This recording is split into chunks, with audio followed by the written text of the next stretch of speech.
2 projets de l'école polyvalente La Pocatière ont reçu une aide financière de la Fondation Monique Fitzbach. Le deuxième projet qui a été sélectionné est Savez-vous savonner? Nos élèves, dans le cadre de leur formation, ont beaucoup de nettoyage à faire, que ce soit tout ce qui est tissu, l'équipement de sport, même les draps de l'infirmerie en passant par nettoyer des locaux, faire de la vaisselle, parce qu'ils font beaucoup de cuisine aussi. On s'est rendu compte qu'ils utilisaient vraiment une quantité astronomique de produits ménagers, en se demandant jusqu'à quel point que, vu qu'on est au départ un établissement vers Rutland, jusqu'à quel point qu'on n'utilisait pas des produits chimiques trop souvent aussi. En plus, de ce qu'on entend parler de l'impact des produits chimiques sur la santé, entre autres. Là. À partir de ça, on a décidé de développer nos propres produits. Dans le fond, ce qui est pas si compliqué que ça. Parce qu'en ayant déjà des produits de base comme le fameux soda, la petite vache, comme on dit, avec le vinaigre, avec du jus de citron, on peut déjà faire beaucoup de nettoyage déjà à la base avec ces produits-là.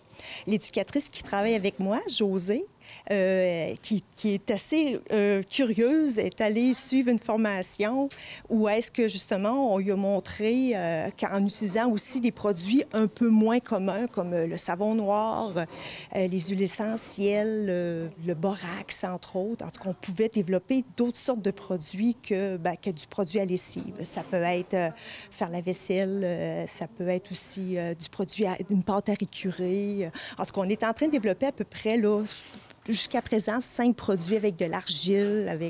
C'est sûr que c'est beaucoup d'essais-erreurs parce que c'est quand même des réactions chimiques, même si c'est des produits biologiques à la base. On n'est pas des chimistes. Fait qu'il suffit des fois de juste utiliser une huile essentielle autre ce qu'il faut. Ça fait le genre de réaction. Ça nous fait un savon plus trop épais ou pas assez. Mais on lâche pas, on essaie. Puis jusqu'à présent, on a vraiment des produits qui sont très, très efficaces.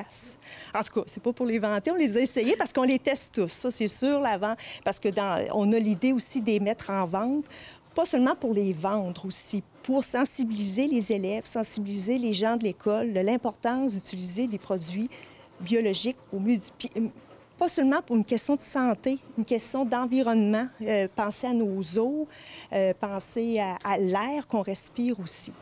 Parce que c'est ça, paradoxalement, en voulant rendre nos maisons hyper propres, on s'intoxique. C'est pas tellement mieux. On peut développer aussi des résistances aux bactéries, comme il arrive dans les hôpitaux présentement. C'est parce que notre corps est plus habitué de combattre les différentes bactéries parce qu'on les nettoie trop. On utilise trop des produits forts qui en enlèvent trop de bactéries, dont les bonnes aussi qu'on a besoin.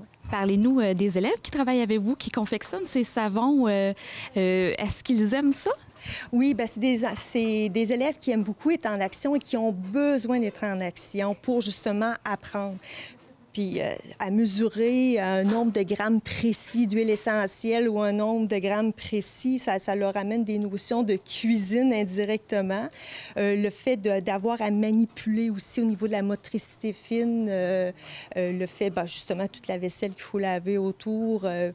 Comme je disais, juste d'être en action, ça les valorise énormément. Puis ils sont bons aussi, ils sont méticuleux, puis ils travaillent bien, ils prennent ça au sérieux, puis ils sont vraiment fiers après de présenter leurs produits.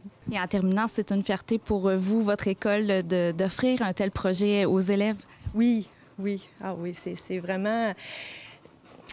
Justement, j'en revenais tout à l'heure, je parlais de la légende du colibri. Le petit colibri qui est dans la forêt en feu, puis il est là avec sa petite goutte d'eau pour éteindre le feu. Puis là, les autres animaux lui demandent, ils disent, voyons, ta petite goutte d'eau, ça donne à rien, là, la forêt va passer au feu. Puis le petit colibri dit, moi, je fais ma part. Puis là, les autres animaux, ils ont dit, si lui qui est gros de même fait sa part, on va en faire nous autres aussi. Puis c'est le même qu'ils ont réussi à éteindre le feu dans la forêt. Fait que la conclusion, c'est que qu'importe ton niveau mental, qu'importe ton handicap physique, chacun est capable de faire sa part. Il suffit d'être persévérant puis d'avoir du cœur au ventre. Puis je pense que c'est ça qu'on apprend à nos jeunes aussi en même temps.